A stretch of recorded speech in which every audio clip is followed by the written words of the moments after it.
welcome back to Cook Vegan, and today I'm going to be making vegan pastichio. That's a baked pasta dish.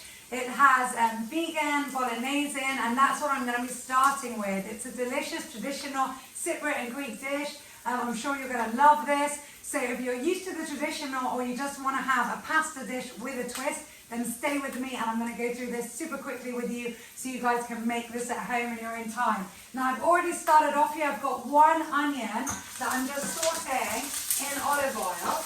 Now I want olive oil to coat the bottom of the pan, so it depends on your pan, but it's about 3 to 4 tablespoons of olive oil and then one large onion, and I'm just going to saute all of that. In Cook Vegan, if you guys are not used to my videos, I always give you options and you can be creative, so do be creative when you're making any dish that I have at home. Now, if you're not really into garlic, still try and put at least 1 clove of chopped garlic into your dish. It is a very, very used ingredient in the Mediterranean, and if you don't put a lot, you're not even going to taste it, but it will make a difference to your food and it will definitely taste more authentic and just be healthier for you. I'm using 4 cloves. Now it's Corona times and I want the whole family to be super healthy, and we love garlic anyway. So I'm just putting that in and I'm stirring that around. Now the onions are getting glazed now. I don't need them to be too golden, and I'm going to start adding in the rest of our ingredients. So I've got here 2 zucchinis. These are green zucchinis, not white ones, but feel free to use whatever you've got available. Medium size of the green, so if you have white ones at home, then it's the large variety you'll need. I've got here 6 small cherry tomatoes or vine tomatoes. You could use just 1 regular tomato if you want, and 1 green pepper, a small to medium size, and a red pepper as well. So I'm going to add all of this to our mix and just let these saute a little bit as well. There we go. Now, if you want to put in other ingredients, one that's very often used is aubergines. I'm not putting aubergines into our mix. Usually, for those of you who follow me, you know that I personally avoid nightshade. So I normally don't cook, or I definitely don't eat at least, pepper, and I try and avoid tomatoes, but I'm cooking for my family now, and they're okay with tomatoes, and also peppers are super healthy, and they're also a really, really good source of vitamin C. So if you guys are making this mince, and you're going to make it like me, with some delicious soya mince in here. This is now rehydrating.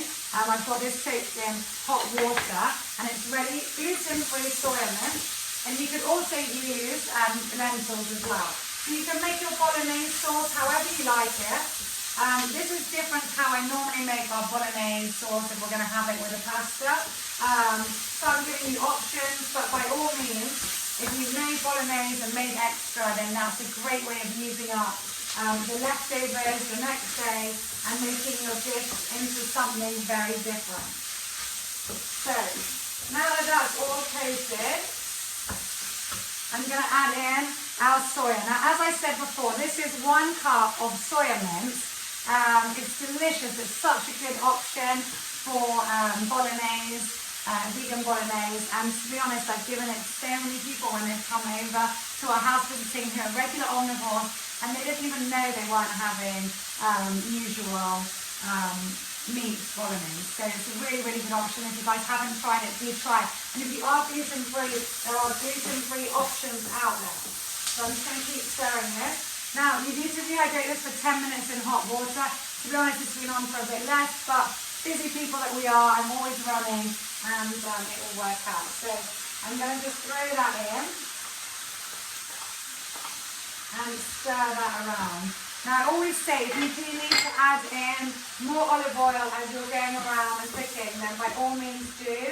And if you don't want to have too much olive oil, then you can always add in a little bit of water to your sauteing, so that helps. But in this case, because these have been rehydrating in hot water anyway, they've got a lot of liquid with them, so we're good now. And I'm just going to show you what this looks like. So yummy, before we add the rest of the ingredients. So just move the camera in. Have a little look at this. So really nice. So I love this. And this is one of the nice things about using peppers and also obviously tomatoes is that you get almost like a rainbow colour. You get so much different variety of vegetables and it just looks so rich. Of course we're going to add in our tomato sauce now, so it's all going to become more of one colour. So, right. So now I've got that, now I'm going to add in our yummy spices, or herbs rather. So I've got here, I'll put the olive oil away. So I've got some salt. I'm also going to add in, one or half rather, a vegetable stock cube. So I love vegetable stock. I think it gives a really nice flavour to a lot of different dishes. So I'm just going to put in half there. Of course, if you've got your homemade stock, you can also use that. And again, this is something that is completely optional. So I'm just going to stir that in. And now I'm going to add in a little bit of salt and pepper to taste. I've got Himalayan salt here, and I'm just adding a quarter of a teaspoon to our delicious bolognese mix. And black pepper powder. Again, I'm just going to add in about a quarter of a teaspoon to this as well, just to help bring out the flavours. And now, after stirring that in, I don't want that sticking to the pan, so I'm going to start adding in the rest of our ingredients. So I have here some, just about a third of a cup of red wine. Now some people do use white wine as well, which is also delicious, or you could just completely skip any wine and any alcohol. That's up to you. So, but I personally think it's quite nice. It's being cooked, so the alcohol will be evaporated, and it's not a lot. It will just give that bit a little bit of an extra flavour. And I've got here 1 tin of chopped tomatoes, so I'm going to add that in as well. There we go. And I'll stir that around. So yummy. Oh, I personally love the smell of the wine in it as well. Okay, and now it's time for our herbs. So I've got here Cyprus oregano. I'm going to put in 1.5 teaspoons of oregano. So that really gives it a lovely, lovely flavour of the Mediterranean. And I've got here a little bit of chili pepper. Now ideally you could use chili pepper flakes, which I've run out of at home, or chili pepper powder is also good. I don't want a lot here. I'm going to put in, again, just half a teaspoon of that here, just to give that a little bit of a kick. And I've got here 2 tablespoons of tomato ketchup. Now some people do put sugar, I know that. I've even heard of people putting dark chocolate into their bolognese. I know that that's very popular in Mexico. But yeah, a little bit of vegan ketchup is also really good, and it has sugar in it, so that gives a little bit of a different flavour. And now I'm just going to stir that around. I'm missing one other herb. Here we go. There it is, my thyme. And thyme, I'm going to add here just 1 teaspoon, which is exactly what I've got left, so lucky me. 1 teaspoon of thyme. And now I'm going to lower the heat, and I'm going to allow this to simmer for about 15 minutes until it's cooked. Now, and while we're cooking this, I keep saying now, you want to be cooking your pasta as well. So I personally love cooking my pasta with some vegetable stock. So just put some vegetable stock water, it will give it that extra bit of flavour. And I've had that cooking, I'll show you. I've used these lovely chewy long pasta. I forget the actual name, but you know the one I mean. Here we go. So super long with a nice hole in the middle. You can use penne as well, it works equally as well. And have that cooked. So I've already just finished mine, but you can be cooking that now alongside your bolognese. And then you're going to be ready to go and mix that all up together. And I'll show you how we make the bechamel sauce that goes with it. So I'll be back in just a second while this is all being cooked. So we're back to make the bechamel sauce. This is the part that goes on top of our baked pasta dish. It might be worth mentioning now that you should have the oven on at 180. So preheat the oven so that you're ready and you can make this as quickly as possible. So I was filming and it just cut. So guys, it's worth reminding you, you need to get the oven on before you start making the sauce, or even right at the beginning of this recipe. You can do that by just popping your oven on 180, and then your preheated oven is good to go with your ingredients. Now, with regards to the bechamel sauce that I'm here stirring, it's a really simple recipe, just 3 ingredients. Basically, you need 800 milliliters of oat milk. You could use soya milk as well, or another plant milk that you prefer. I've got oat milk here. And you need 6 teaspoons of all-purpose flour. Sorry, not teaspoons, tablespoons. What am I saying? Tablespoons. And 7 tablespoons of olive oil. Now you put the olive oil on the pan. I did that and then it cut. I don't know if I can save that part of the video for when I'm editing this, but you heat that up and then you immediately add your flour to that and stir it super quick. And then you add all at once your 800 milliliters of oat milk. And within a minute, this is what it will look like. So it will just start thickening up. Now, whatever you do, don't leave it. It will become super lumpy, so you've got to keep stirring it. I've got a whisk here, quite a nice little whisk that can mix up everything. You can alternate. You can alternate if you want between a spoon and a whisk, whatever makes it easier for you, but keep on stirring. And you can see this has already thickened up really nicely. And don't forget, the sauce does thicken up even more when it's off the stove. So just keep on until you get a nice consistency.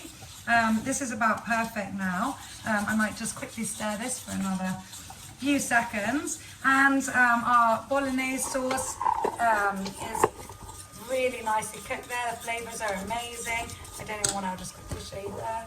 There we go, so that's ready.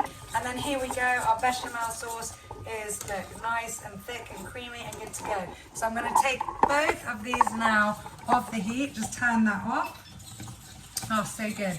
And if you do want to add any salt and pepper to your bechamel sauce, now is the time, not when it's cooking. So you can do that. I'll just put this on this side, and I might just add a little pinch, tiny pinch of pepper and a tiny pinch of Himalayan salt, like that. And then just mix that in again. So there we go.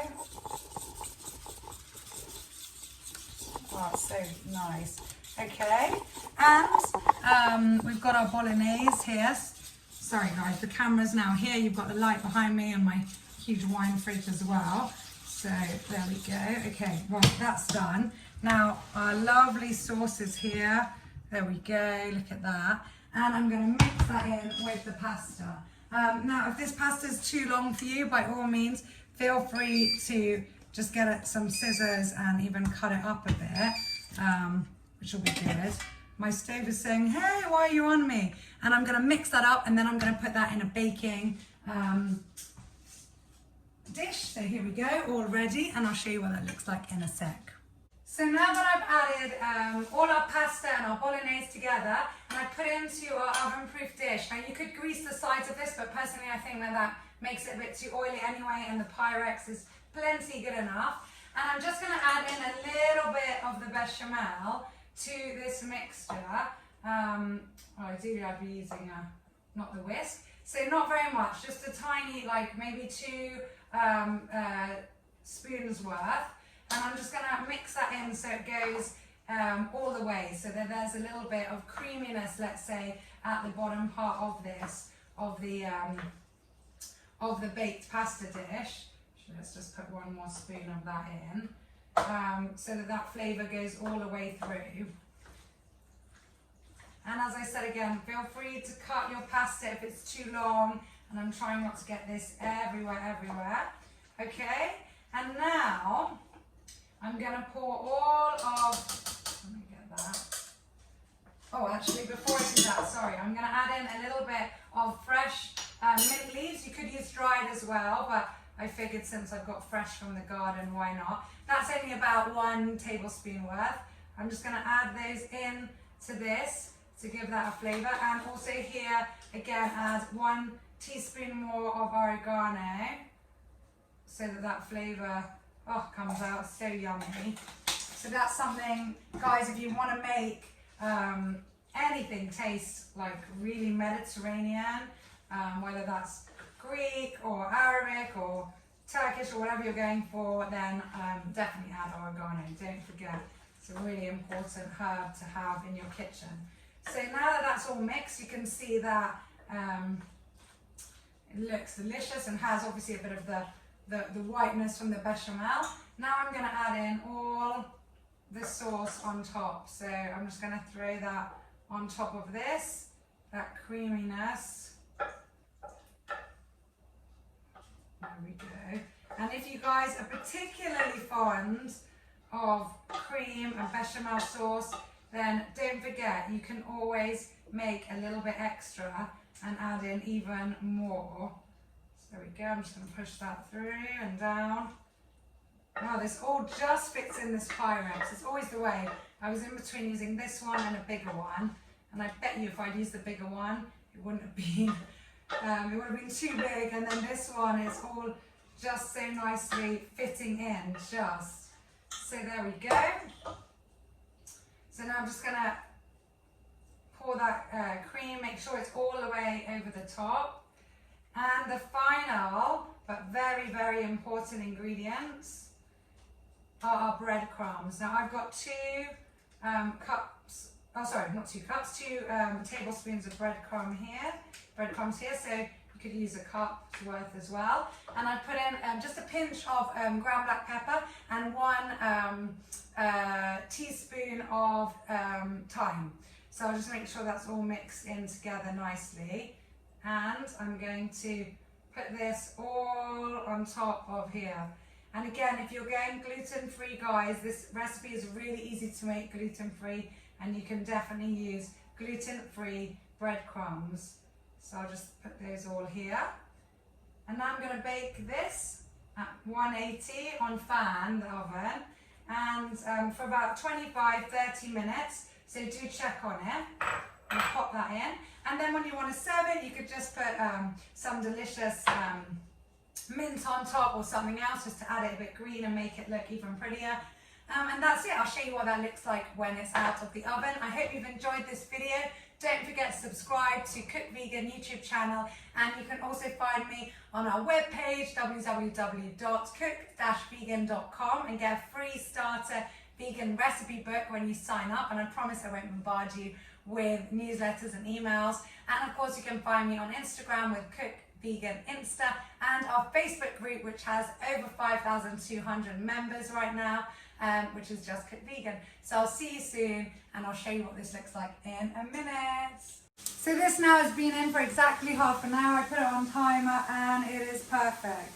Again, it depends how deep your dish is, so you might want to keep checking on it. But you can see, except for 2 little rogue bits of pasta that have come out that are golden, nothing is burnt. It's all perfect. It's nice and firm, and it smells delicious. So I hope you've enjoyed this video and learning how to make Greek and Cypriot pastichio, so baked pasta. Enjoy. Let me know if you make it, how you find it, and don't forget to subscribe. Take care, everyone, with my messy oven gloves. I'll see you soon. I'm Farah, Cook Vegan, and thank you very much for tuning in. Bye.